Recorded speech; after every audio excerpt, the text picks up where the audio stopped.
Salut tout le monde, bienvenue dans cette nouvelle vidéo. Donc aujourd'hui on se retrouve pour parler de NXT Roadblock que du coup j'ai vu hier soir, donc le jeudi soir, voilà, et qui était un show, ma foi, très prévisible sur certains points. Enfin, je vais même dire envers de manière générale, c'est très prévisible. Sauf peut-être le main event. Je pense que le main event était peut-être moins prévisible, mais du coup, je me suis totalement fait spoiler le main event par la page de NXT elle-même sur Facebook. Oui, parce que la page NXT sur Facebook a décidé de mettre en bannière, enfin en bannière, comment on appelle ça déjà, en photo de couverture là, bah justement la consécration de Stephanie Waker, ce qui fait que bah, du coup, avant même que je vois le show, j'étais déjà spoilé du main event. Ce qui est un peu dommage, parce que j'aurais kiffé ne pas être spoilé, mais bon, c'est comme ça. Après, vous le savez, je préfère de très loin Stephanie Waker à Julia, donc bah, je suis très content du résultat, mais j'aurais préféré avoir la surprise plutôt que d'être spoilé. Et en plus là, c'est même pas par les gens qui parlent sur internet ou quoi que ce soit. De toute façon, en général, quand je me fais spoiler par. Enfin, quoique aussi, parce que quand je me fais spoiler des fois par. Que ce soit même les weekly d'NXT, à l'époque où je faisais encore des vidéos, des fois je me fais spoiler par des trucs. C'est souvent par les fans qui parlent de catch sur Facebook. Là, je crois que c'est le temple du catch que je regarde, qui est plutôt sympa. Mais du coup, bah, à chaque fois, même si tu lis pas le texte, parce qu'en général, sur Facebook, t'as que les premières lignes, les trois quatre premières lignes, quand il y a des textes longs. Mais bah, tu vois la photo, bon bah déjà c'est te spoil un match, c'est assez dommage. Pareil avec les miniatures sur internet, voilà, moi par exemple le heel turn de John Cena, je m'étais fait spoiler juste en allant sur YouTube parce que bah, quelques heures après le show, il y avait déjà des tonnes de vidéos de fans de catch qui avaient déjà publié des trucs avec en miniature le heel turn de John Cena, ce qui fait que bon bah genre les gens qui voulaient regarder le show réveil comme moi j'ai fait, bah, c'était foutu, on pouvait pas, on était spoilé direct du main event. Et ça je trouve ça très dommage parce que bah du coup on peut plus vraiment apprécier un show correctement si on ne se coupe pas totalement d'internet. Et ça, c'est très chiant parce que si tu vas sur Facebook, et bah, tu te fais spoiler par les gens qui mettent les infos sur Facebook. Si tu vas sur YouTube, bah, du coup, tu te fais spoiler par les miniatures qui spoilent totalement les trois quarts du temps un truc très très important du show ou le truc le plus marquant du show. Si tu vas sur Instagram, bon bah là, tu prends toutes les vidéos que la WWE met en ligne. Surtout que vraiment, ça c'est un truc que je sais pas pourquoi, mais à chaque fois que je vais sur Instagram, que j'ai pas forcément d'intérêt à regarder du truc de catch, bah, je ne vois rien sur le catch. Et c'est à chaque fois le moment où je me dis, il faut que j'évite d'en voir pour ne pas me faire spoiler. Encore une fois, à l'époque où je faisais les weekly régulièrement, bah là, pas, je me tapais plein de vidéos de NXT. Je me disais, putain, mais c'est quoi ce truc de ce truc d'enfoiré? Quand je vois pas le faire spoiler, je vois des vidéos, et quand j'en ai rien à foutre d'être spoilé, parce que bah du coup, je vais pas faire de vidéos, ou voilà, parce que j'ai plus le temps. Ben là du coup je reçois rien. Je dis tiens c'est chiant, internet c'est vraiment foutu bizarrement avec leurs algorithmes, mais bon. Après, tout ça m'empêche pas de passer des bons moments devant les shows, ou pas, parce que bon bah, tous les shows ne sont pas non plus excellents quoi. Mais voilà. Donc aujourd'hui, comme on peut voir, ce t-shirt là, je pense que vous imaginez même pas quel âge il a. J'ai déjà fait une vidéo où je l'ai présenté, hein, voilà, t-shirt de Jeff Hardy. J'en profite, hein, parce que bon, bah, on est quand même sur un show où on a les Hardy Boys, dont Jeff Hardy qui a été bon, le héros de mon enfance, enfin mon enfance, plus début d'adolescence. Ouais, non, attends, j'avais quel âge en 2008? Ah, ouais, si, en 2008, j'avais. De toute façon, je prenais 15 ans en 2010, donc ouais, j'avais 13 ans à peu près. Ouais, c'est ça, 15 ans en 2010, 20 ans en 2015. Donc ouais, c'est ça. J'avais 12-13 ans quand j'étais fan de Jeff Hardy, donc ouais, mon adolescence. Et ce t-shirt, il date de mon adolescence, hein. Et je peux encore le porter, hein. Il est même encore trop grand au niveau des bras, parce que bah, j'ai pas beaucoup changé physiquement. Bref. Donc, on va revenir sur les 5 matchs que j'ai sous les yeux. Si, une chose qui m'a surpris, c'est la durée du match. Enfin, pas la durée du match, la durée du show. Genre le show qui a duré 1h15, 1h15, un truc comme ça. Sur le coup, quand j'ai vu la durée, je me suis dit, hein? Fait attends, les shows d'NXT, d'habitude, ils durent 1 heure et demie, un truc comme ça. Enfin, en tout cas, moi, quand je faisais des vidéos dessus, ça durait 1 heure et demie. Je me suis dit, waouh, là, il dure que 1h15 le show. Je fais, waouh, c'est court. Et c'est vrai qu'il n'y a pas eu tant de choses hyper intéressantes entre les matchs. On reviendra sur deux moments. Alors, je sais pas si j'en parlerai au moment pile où ça s'est produit. Parce que je crois que c'était entre le premier et deuxième match, ensuite entre le deuxième et troisième. Après, il n'y a pas eu d'autres moments vraiment cool. Bon, il y a eu la bagarre entre Trick Williams et Eddie Thorpe, mais bon, vous savez que ces deux catcheurs-là, je les aime bien sans plus. Voilà. On me dit qu'ils vont se fracasser sur un NXT Underground, j'en ai rien à foutre. En vrai, ça peut être sympa, mais j'en ai rien à foutre parce que les deux, bah voilà, ils sont bons, mais ils m'intéressent pas plus que ça. Donc leur petite bagarre, moi j'en avais pas grand-chose à faire. Mais il y a quand même deux éléments que j'ai vu qu'il faut parler. Donc le premier match, on a eu les Hardy Boys contre Fraxium pour les titres de la TNA. Donc automatiquement, tu fais ça, tu sais que les Hardy Boys ont gagné. Comme un peu plus tard, Obafemi contre Moose pour le titre de NXT, tu sais qu'Obafemi va gagner. Et ça, je trouve ça très dommage parce que, bah, en fait, on se doute bien qu'aucun catcheur de NXT deviendra champion de la TNA et qu'aucun catcheur de la TNA deviendra champion à NXT. Je veux dire, c'est cool parce que ces matchs interbrand, elles sont très très cool, oula, très très cool parce que ça permet de mettre en face à face des catcheurs qui ont entre guillemets le même niveau, puisque bon, la TNA et la WWE, même si la TNA est une grosse entreprise, bah, c'est pas le même niveau que la WWE, mais c'est quand même champion de NXT contre champion TNA, champion par équipe contre champion par équipe, enfin bref, ça reste dans le sens où c'est des champions contre des champions et qui s'affrontent, machin.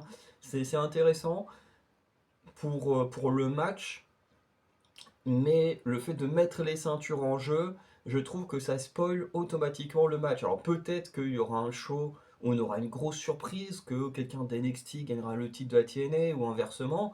Peut-être que ça arrivera, mais honnêtement, je n'y crois absolument pas. Je pense que le but c'est juste de faire des belles affiches. Mais le problème avec ces belles affiches, bah, c'est qu'on connaît déjà le résultat. Là, par exemple, quand tu vois les matchs avec les membres de la TNA dedans, bon bah tu sais tout de suite que en fonction du titre qui est mis en jeu, tu sais déjà qui a gagné. Dans le cas des Hardy Boys, bon, titre de TNA mis en jeu, on savait tout de suite que les Hardy Boys allaient gagner. Mais malgré tout, les Hardy Boys vont recevoir une très très grosse pop, hein. Le public va être très content de voir les Hardy Boys, et ça se comprend, parce que bah, les Hardy Boys ils sont géniaux.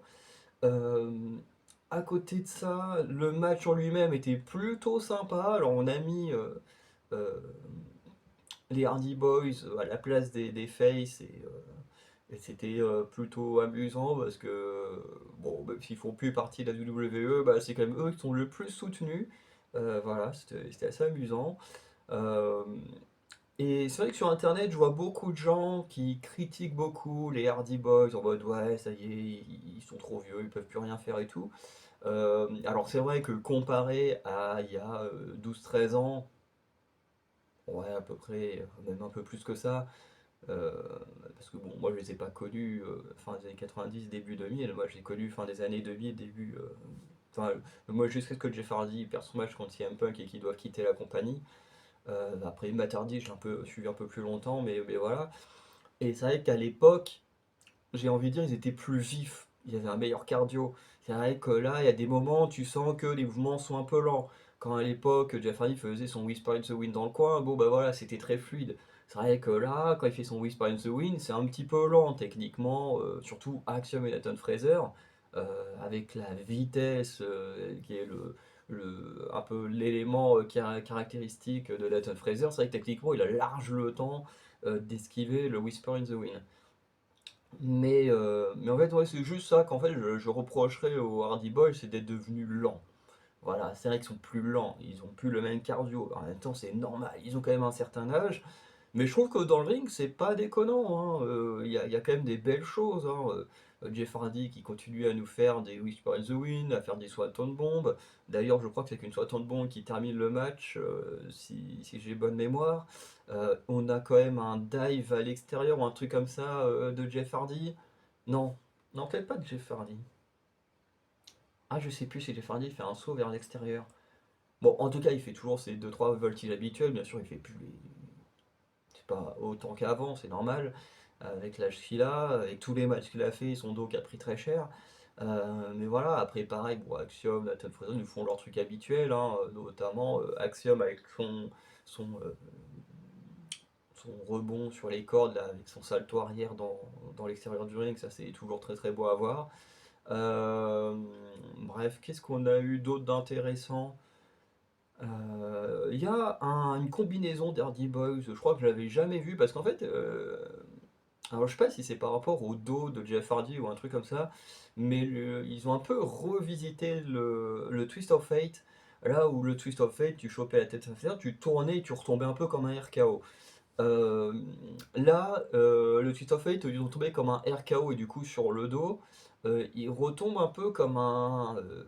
merde, comment ça s'appelle, hein, merde, la prise de Stone Cold, là, merde, voilà, ça retombe plus comme un stunner.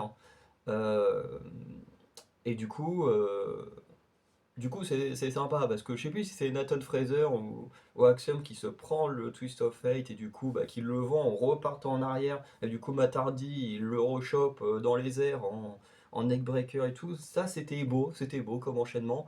Parce que dans les années où moi je regardais les Hardy Boys, bon, plus ils ont été l'un contre l'autre dans cette période-là.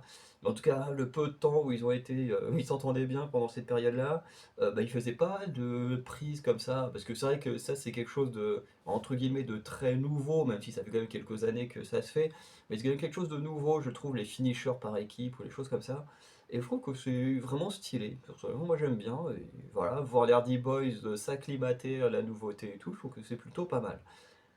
Après, dans la globalité, c'est vrai que le match, moi je l'ai beaucoup aimé, mais parce que, bah, encore une fois, il y a les Hardy Boys, quand j'étais ado, voilà, Jeff Hardy c'était mon catcheur préféré, je kiffais à mort Jeff Hardy.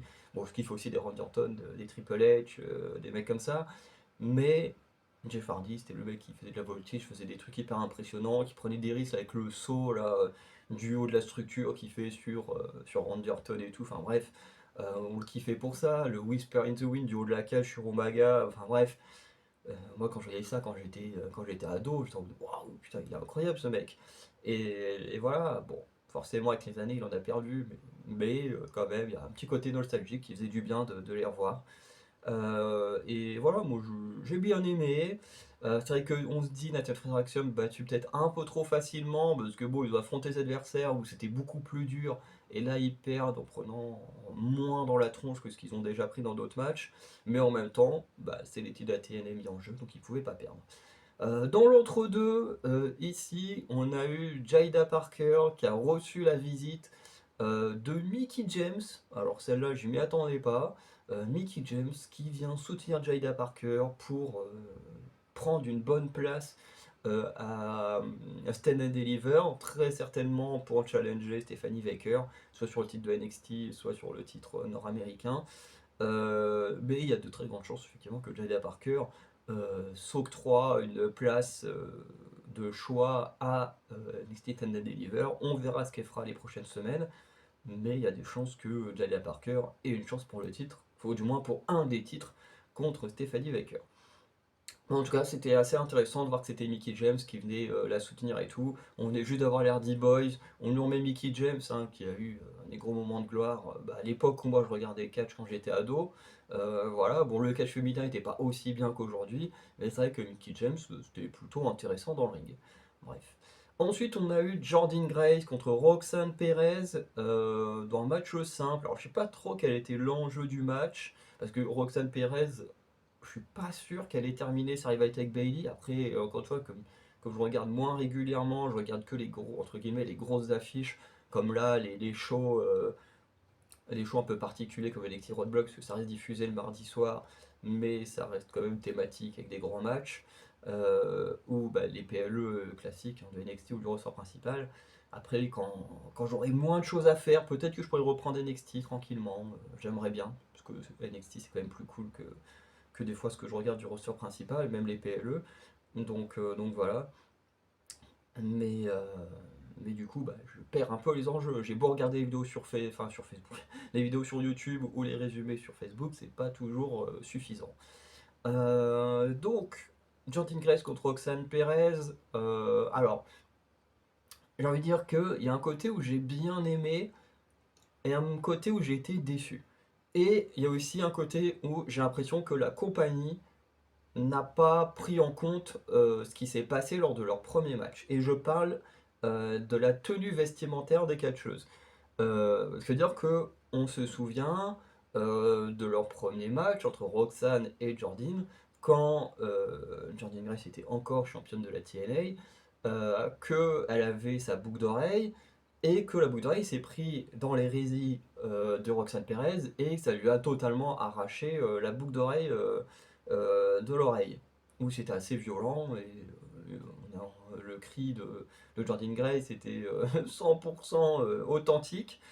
Euh, et tu te dis, il s'est passé ça, et t'as l'impression que personne n'a pris le truc en compte. Il y a plein de gens, des youtubeurs, des trucs qui ont dit, bah oui, effectivement, c'est dangereux d'avoir des bijoux et de porter des résils et tout, parce que bah, effectivement, ça peut s'accrocher et tout. Et là, ben, en fait, c'est vrai que quand je regarde les autres matchs, j'y pense pas spécialement, mais quand j'ai vu celui-là, en fait, j'y ai pensé tout de suite parce que bah, il y a eu le cas où ça s'est produit avec les deux, bah, que clac, le machin lui arrache de l'oreille et que ça a dû être quand même vachement douloureux pour Jordan Grace. Pas forcément sur le coup, parce que sur le coup, je pense qu'elle était tellement focus dans son match qu'elle a pas dû trop sentir la douleur, surtout qu'ils passent leur temps à se foutre des coups, donc à mon avis ça joue, mais je pense qu'une fois au repos, je pense qu'elle a dû bien souffrir pendant quelques temps. Et là tu vois, Jordan Grace a toujours ses boucles d'oreilles, Roxane Perez qui est toujours en résie, tu dis mais attends, mais s'il y a un nouveau truc comme ça qui se produit, c'est pas possible de pas faire quelque chose contre ça, parce que vraiment c'est la blessure toute conne, juste par rapport à la façon dont les catcheuses sont habillées. Donc après, j'imagine que pour les catcheuses, ça doit les protéger de quand elles glissent sur le tapis, des choses comme ça, d'éviter d'avoir des brûlures sur la peau, parce que je peux vous dire que quand tu glisses, même sur un sol comme ça, tu peux prendre très très cher. Moi, ça m'est arrivé de faire une mauvaise chute sur un trampoline et que mon corps glisse dessus et j'avais la moitié du visage brûlé. Vraiment, les brûlures, on peut s'en faire très facilement. Donc je pense que les vêtements que peuvent porter les catcheurs-catcheuses, c'est pour se protéger un peu de ce genre de truc, parce que bon, ça glisse quand même beaucoup au sol, ou des trucs comme ça avec des prises, ou quand t'es traîné au sol, bon bah c'est bien aussi d'être protégé. Le but c'est pas que les catcheurs et catcheuses se blessent, mais c'est bien aussi de faire attention aux autres catcheurs et catcheuses. Donc s'il y a un moyen de remplacer ce vêtement-là par un autre, bah ce serait pas plus mal, quoi, pour bien protéger les autres. Mais en tout cas, moi j'y ai pensé pendant le match parce que il y avait eu un premier cas quand les deux femmes se sont affrontées. Ensuite, le match, comme je disais, je le trouvais plutôt sympa. On a du coup une Roxane Perez, voilà, contre une force de la nature beaucoup plus, j'allais dire beaucoup plus grande. Jordan Grace n'est pas non plus très très grande, mais quand même beaucoup plus mastoc et un peu plus grande. Et voilà, et du coup, c'est tout le but du match, c'est la puissance contre, j'ai envie de dire, enfin, c'est puissance contre cerveau. Ça me dérange de dire cerveau parce que ça reviendrait à dire que Jordan Grace est débile comme Braun Strowman qui fonce tout droit dans les murs, dans les poteaux et tout. Non, Jordan Grace, c'est pas ce genre de catcheuse, mais vous voyez où je veux en venir, quoi. C'est Jordan Grace, elle est là, elle combat et tout grâce à la puissance qu'elle possède. Et elle gagne grâce à sa puissance, puisqu'elle va gagner en portant, je crois, une ou deux fois sa powerbomb d'affilée, là, une sorte de powerbomb, qui est plutôt sympa la façon qu'elle le porte, et gagne comme ça. Moi, ça m'a un peu surpris à la fin, parce que je me souvenais plus du finisher de Jordan Grace, mais je m'attendais à ce qu'elle gagne, parce que dans ma tête, en fait, le truc c'est que comme dans ma tête, Roxane Perez est toujours en rivalité avec Bailey, parce que je sais pas pourquoi, pour moi, l'histoire entre Bailey et Roxane Perez, pour moi, elle a pas l'air d'être réglée. N'hésitez pas à me le dire en commentaire si c'est réglé ou pas. Mais dans ma tête, en tout cas, je me suis dit, mais en fait, Roxane Perez, Bailey, c'est pas fini. Donc pour moi, bah, ouais, c'est logique que Jordan Grace, elle gagne pour que Bailey, enfin Roxane Perez, oui, finisse ses histoires avec Bailey. Si ça se trouve, leurs histoires, elles sont finies, je suis en retard, et du coup, bah, dans tous les cas, si j'avais fait des pronos, bah, j'aurais eu le bon prono, juste parce que je suis pas à jour. Si ça se trouve, bah, même en étant pas à jour, bah, j'ai raison que leur histoire est pas finie. N'hésitez pas à me dire en commentaire. Mais en tout cas, pour moi, c'était logique que Jordan Grace allait battre Roxane Perez, même si vous savez que j'aime énormément Roxane Perez et que voilà, ça me fait chier, mais c'est comme ça. Même si Jordan Grace, je l'aime bien. Mais en fait, Jordan Grace, j'ai besoin de voir un peu l'évolution qu'elle va avoir. Par exemple, avec Roxane Perez, ça fait bien 2 ans que je la suis, et c'est pour ça que c'est devenu une de mes catcheuses préférées. Parce que, bah voilà, en 2 ans, j'ai eu le temps de la suivre, de voir ce qu'elle est devenue, même si encore une fois, son heel turn, je trouve qu'il était mal foutu de fou, mais force est de constater que Roxane Perez est très très douée dans ce qu'elle fait, sauf quand on lui demande de faire n'importe quoi, comme son return qui était très mal fait. Mais à part ça, voilà, elle est incroyable. Et même quand on la voit dans des matchs contre le roster principal, des fois tu te dis, putain, mais elle est même meilleure que pas mal du roster principal, quoi. Quand elle combat contre eux, genre à l'Elimination Chamber au Royal Rumble, tu te dis, mais putain, mais c'est fou, dès qu'elle est là, elle crève l'écran, alors que elle est cantonnée à NXT. Et voilà, donc je sais qu'à un moment donné, ils vont forcément l'emmener au roster principal. Mais ça me ferait chier parce que bah, du coup, nous on la verra plus à NXT. Et en même temps, bah, c'est le choix logique, quelque chose comme ça, voilà. Mais malheureusement, j'ai un peu peur que, bah, vu son gabarit, qui est un peu le gabarit d'une Alexa Bliss et tout ça, bah, qu'on lui offre uniquement de la ceinture intercontinentale ou des États-Unis et qu'on tente pas trop les ceintures principales. Parce qu'on voit que les ceintures principales féminines, bah, ça tourne toujours autour des mêmes personnes.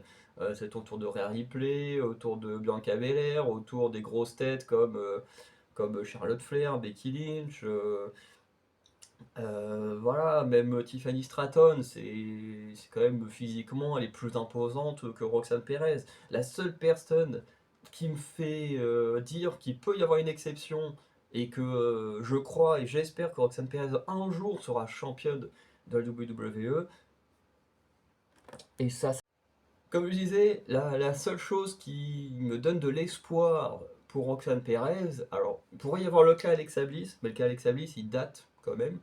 Ça fait quand même très longtemps qu'elle n'a pas eu un run avec un titre principal dans les mains. Mais c'est Io Sky. Io Sky, quand on voit par rapport à toutes les autres femmes qui tournent autour des titres actuellement, ou même Liv Morgan, mais bon, Liv Morgan, elle est tout le temps aidée par quelqu'un, donc ça compte pas. Parce que Io Sky, je trouve que elle a quand même des runs pas forcément excellents, mais je trouve que Damage Control est moins présent dans les combats de Io Sky euh, que, euh, que Raquel Rodriguez pour Liv Morgan.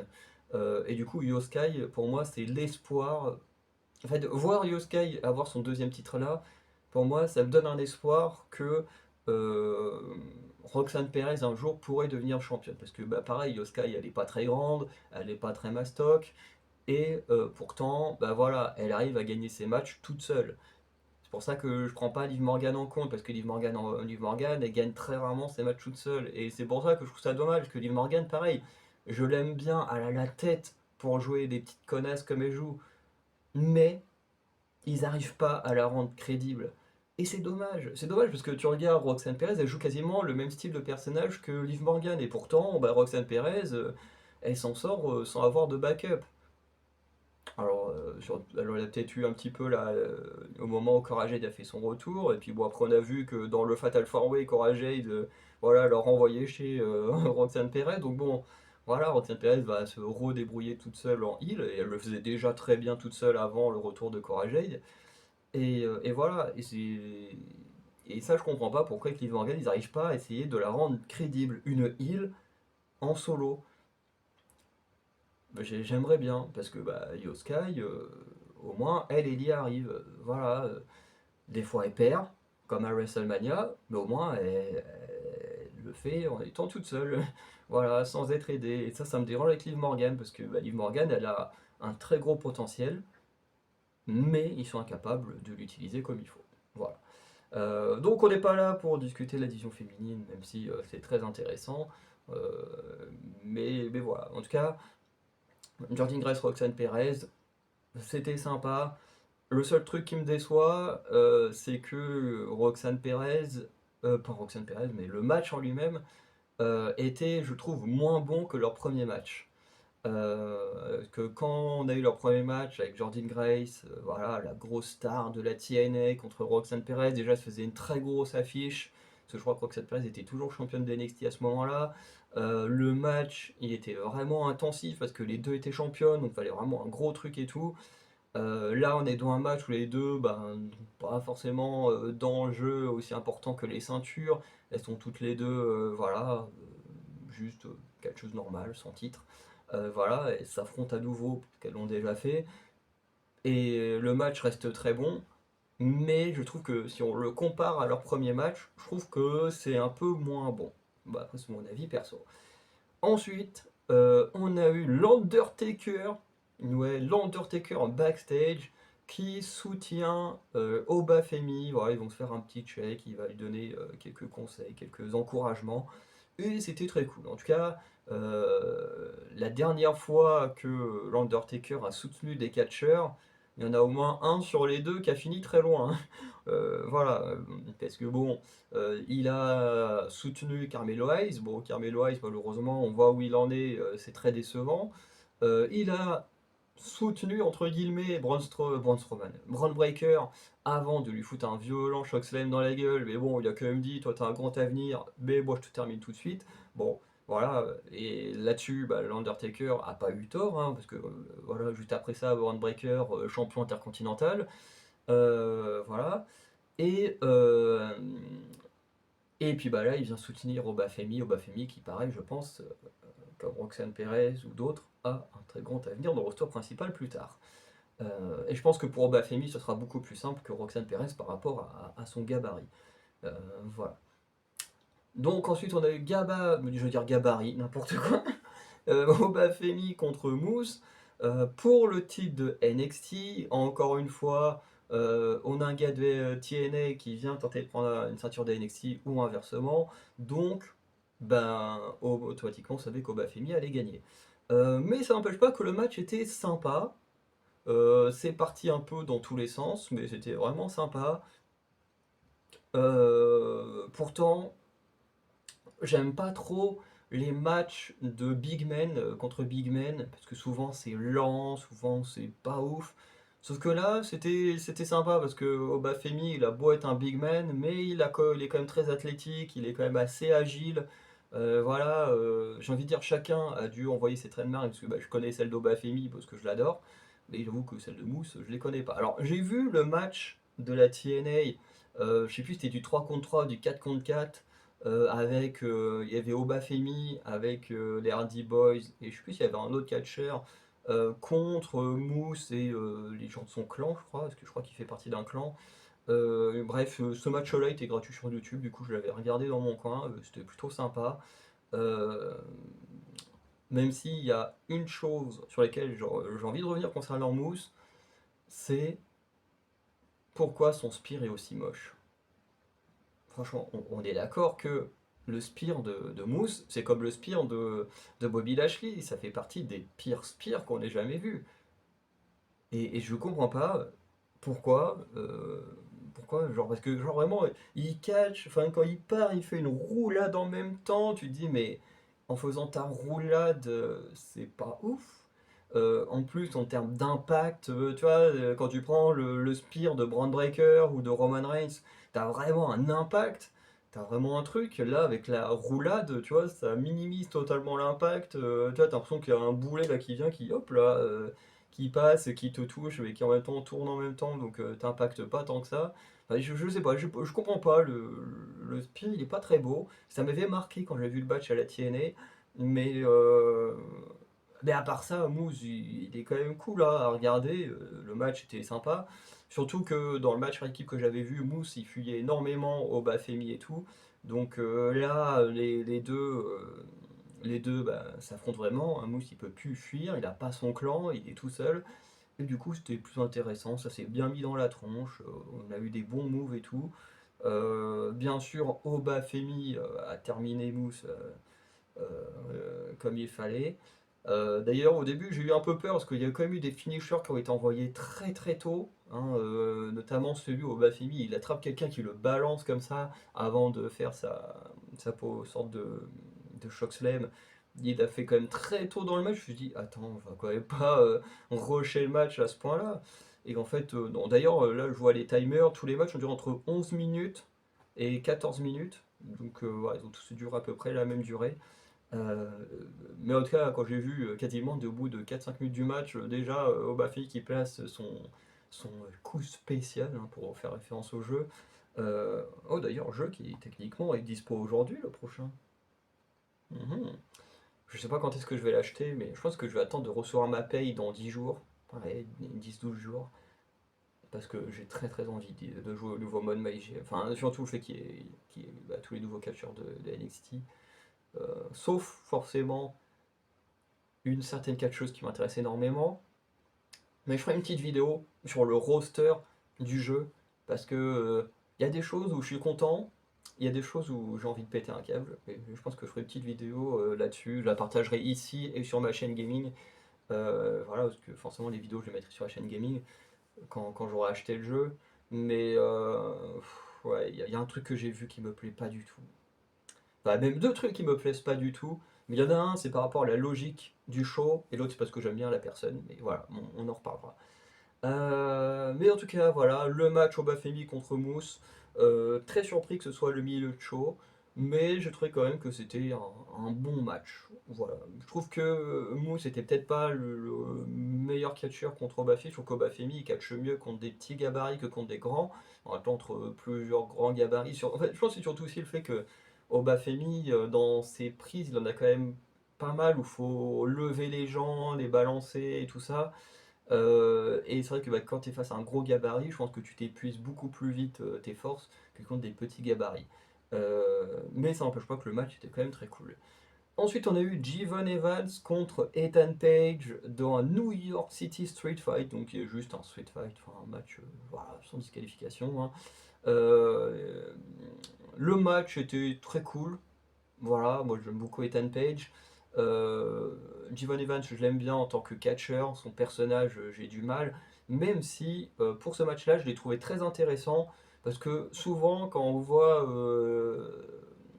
Evans, il est souvent à moitié enfin, il a souvent l'air à moitié défoncé. Je sais pas, je pense pas qu'il le soit réellement, mais voilà, il y a des gens comme ça, même sans prendre de drogue, qui sont tellement un peu à l'ouest qu'ils ont l'air totalement défoncés. Bah, Jevon Evans, pour moi, c'est ce genre de gars qui, tu vois, peu importe qu'il fasse, il est en mode ouais, ça va les gars. Bon, je sais pas s'il parle moins comme ça, mais vous voyez ce que je veux dire, quand il a toujours l'air un peu défoncé. Et là, même quand il est sur le ring, tu vois, il est toujours un peu joyeux, un peu voilà. Et là, par contre, il était vraiment à fond, quoi. Tu voyais au niveau du visage qu'il était fermé, qu'il était à fond dans le match, qu'il était vraiment à fond dans le truc. Là, j'ai beaucoup aimé l'attitude de Jevon Evans. Le match aussi était très cool, hein, même si, bon, euh, pour un street fight, on a les trucs habituels, hein, les coups de chaise, on sort les tables, il faudrait passer quelqu'un à travers les tables, et puis c'est tout. Ça, c'est un peu dommage. Voilà, parce qu'on se cantonne à du basique pour du street fight. Mais ça restait quand même sympa. Bon, les rapports aux chaises, voilà, bon, c'était quand même très basique, hein, on se fait des coups de chaise, on fait des backbreakers, des trucs comme ça sur les chaises. Bon, c'était plutôt basique, même si c'est toujours impressionnant à voir. Euh, mais j'ai envie de dire, le move du match, c'est, vous savez, Jevon Evans, c'est un finisher qui ressemble un peu au RKO. Et que là, il te place ça en sautant vers l'extérieur du ring et qui fait traverser Ethan Page à travers une table. Ça, c'était beau. Ah, alors ça, c'était beau. Je crois qu'à mon avis, Ethan Page, il va être sur le tablier ou un truc comme ça. Et là, Evans, il passe au-dessus des cordes, il le chope, paf, il passe à travers la table. Le move était incroyable. Je pense que c'est le move du show, hein, très clairement. Euh, et je me demande si c'est pas dans ce match. Je sais plus si c'est dans celui-ci ou dans celui d'Oba Femi que quelqu'un va passer à travers la table des commentateurs. Je sais plus. Je sais qu'il y a quelqu'un qui explose la table des commentateurs. Je sais plus si c'est ce match-là ou le précédent. Mais voilà, en tout cas, ça va y aller. C'était plutôt pas mal. Le finish du match était plutôt pas mal, puisque ça fait référence à la vengeance de Jevon Evans par rapport à sa mémoire. À sa mâchoire. En plus, je montre ma mâchoire. Bref. Puisque en gros, il va prendre une chaise. Faut vraiment que je dorme plus, hein, j'arrive plus à parler. Faut qu'il prenne une chaise, il le met autour du cou de d'Ethan Page pour porter bah, son finisher là où il rebondit pour partir en sorte de RKO. Voilà, donc avec la chaise, forcément, il y a plus d'impact sur la tête de enfin de Ethan Page. Et du coup, Jevon Evans remporte le match. Pareil, c'était plutôt logique par rapport au fait que Ethan Page avait blessé, entre guillemets, Jevon Evans. Le fait que Ethan Page avait gagné le match précédent à Vengeance Day, donc c'était plutôt logique que celui-ci soit gagné par Jevon Evans. Mais ça n'empêche pas que le match était vraiment très bien, moi j'ai passé un très bon moment.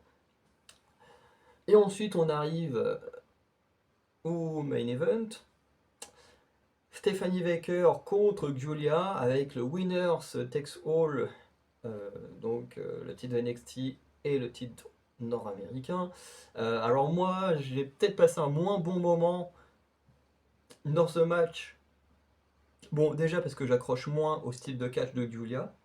Je sais qu'il y a beaucoup de gens qui l'adorent. Quand ça avait été annoncé que Giulia arrivait à NXT, je sais que beaucoup de gens sur internet étaient hyper heureux et tout. Bon, bah moi je suis désolé, je suis pas dans la hype Giulia, j'arrive pas à accrocher. Alors dans les commentaires, il y a un abonné qui avait dit que Giulia s'adaptait un peu moins bien et tout, en termes de style de catch et tout, que Stephanie Baker. Et c'est peut-être pour ça aussi que j'adhère moins, parce que bah, je sais pas, il y a un truc auquel j'ai du mal. Alors pourtant, c'est con, parce qu'elle est méga charismatique et tout, enfin elle a vraiment un truc quand elle est là, elle impose un truc physiquement. Mais à côté de ça, bah, quand elle combat, je suis pas dedans, je suis pas dedans. Comparé à Stephanie Baker, où dès qu'elle combat, je dis, oh, c'est trop cool, des fois elle sort des trucs, c'est génial quoi.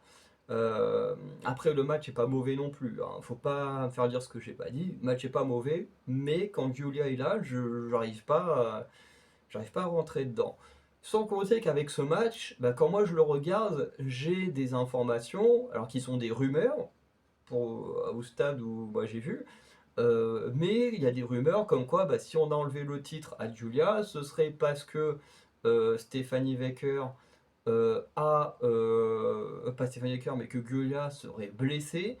Et un peu plus tard, j'ai vu une autre rumeur comme quoi elle serait blessée et enfin qu'elle avait une blessure non soignée, que du coup bah voilà. Et également qu'il y aurait un petit problème avec les papiers, qu'il faut refaire son visa et tout. Enfin, du moins, ce sont des rumeurs que j'ai vues. Je pense que la blessure, ça peut être vrai. C'est même plus probable que ce soit la blessure. Après, les questions de papier, bon, ça, j'en sais rien. Je sais pas où les gens ont été chercher ça. Je sais même pas comment on peut trouver l'info des visas, des machins, des catcheurs, catcheuses. Mais en tout cas, ce sont les rumeurs qui ont beaucoup circulé quant à la défaite de Giulia, les papiers, blessures. euh, et voilà. Donc, Stephanie Baker qui l'emporte avec son sorte de backbreaker. Elle prend la personne, ça, elle explose sur son genou là. Je crois qu'elle le fait 2 fois d'affilée, un truc comme ça, une fois ou 2 fois d'affilée. Bref. Euh, et puis elle remporte le match. Match qui était quand même sympa, hein, mais c'est vrai qu'avec le fait d'avoir été spoilé, le fait de savoir que bon bah Gullet était blessé et tout, donc le fait de dire putain tu te trouves là il est en train de combattre blessé, bah du coup je sais pas, dans ma tête ça donne une dimension un peu particulière au match.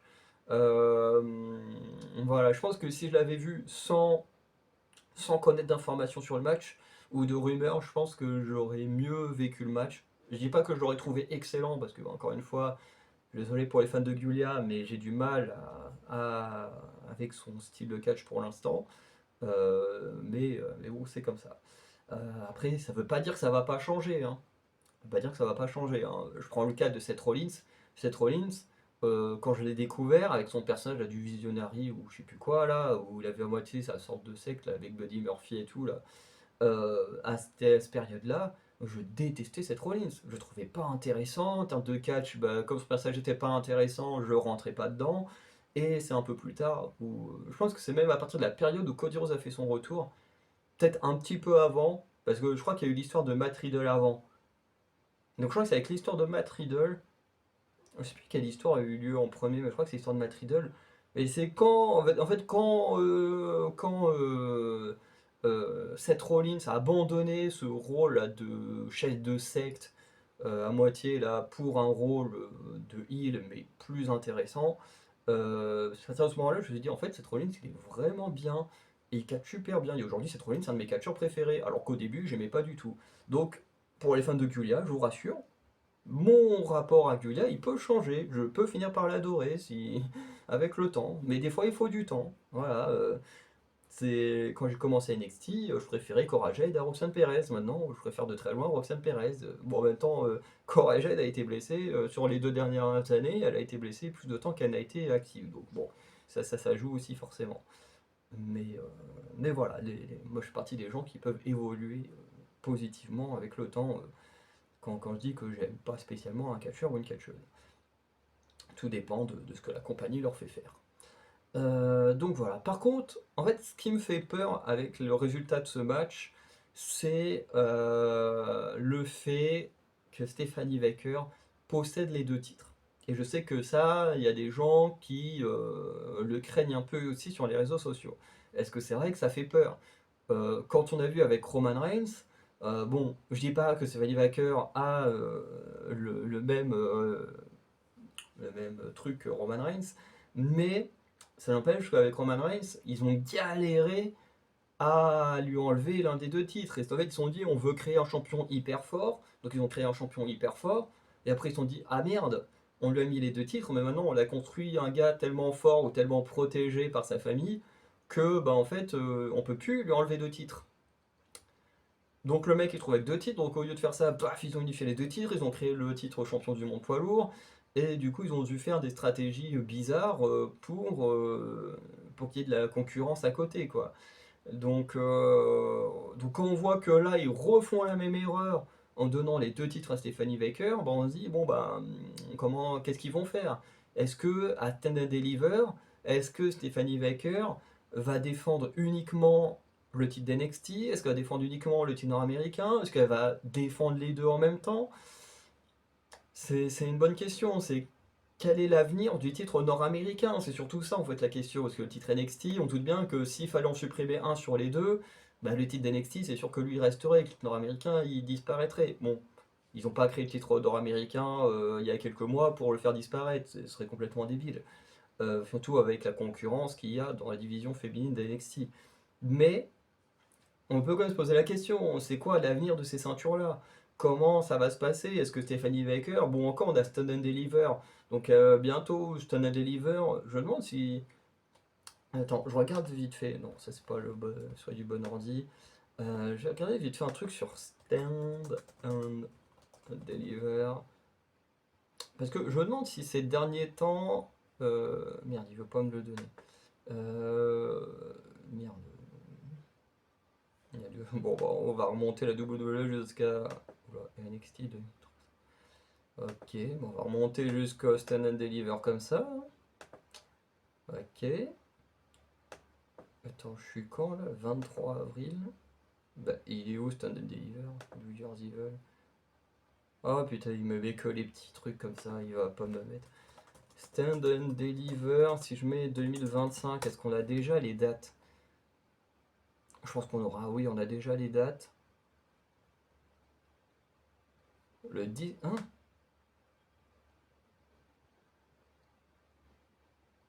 Ce sera le 19 avril? Mais attends, WrestleMania, c'est quand alors?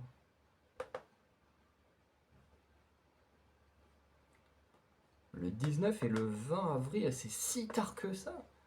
C'était plus tôt que ça l'année dernière. Ouais, l'année dernière, c'est le 6 avril. Ouais, je me disais aussi, il y a un truc bizarre. Ok, 19 et 20 avril pour WrestleMania. Mais du coup, Stand and Deliver se passe que sur une journée. Mais le NXT... Ah ouais, non, chaque fois sur une journée. Donc ça veut dire, est-ce qu'ils vont nous faire un truc en mode, bon, bah, ils défendent les titres. Enfin, Sammy Baker défend son titre, un des deux titres en début de show et le titre d'NXT vers la fin du show, comme on avait eu dans un NXT où Carmelo Hayes et Trick Williams avaient combattu dans la division par équipe en début de show, puis Trick Williams avait eu son match contre Dragunov en main event. Est-ce qu'ils vont nous faire un truc comme ça ou pas? Je sais pas. Ce que je me dis, c'est con d'avoir créé une ceinture pour la mid-card féminine, et puis qu'à Stand and Deliver, bah, cette ceinture-là ne soit pas défendue. Ou alors elle sera défendue en package avec la ceinture d'NXT. Mais du coup, bah, on imagine mal Stephanie Baker perdre. Alors que si elle défend les deux titres dans la même soirée, en deux matchs différents, là on peut plus facilement imaginer qu'elle en perde une des deux. Et que du coup on repart sur un truc un peu plus classique. Donc voilà, je sais pas trop comment va être booké voilà, Stephanie Baker avec ses deux titres jusqu'à Stand and Deliver. Il y a encore un bon mois avant Stand and Deliver, mais voilà, je suis assez curieux, un peu, voilà, un peu peur de ce qui va se passer, mais voilà, j'ai quand même hâte de voir ce que ça va donner. Bon, bah du coup, Stephanie Waker, maintenant, en visage de la compagnie, moi ça me plaît bien. Ça me plaît bien, voilà. Donc on verra ce que ça donnera. Donc je vais m'arrêter là.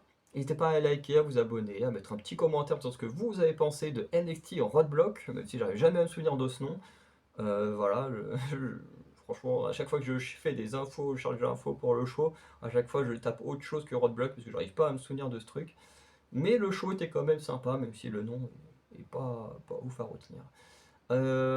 Sinon, bah voilà, passez une bonne journée, bonne soirée. Je vous dis à très bientôt pour de nouvelles vidéos. Ciao tout le monde.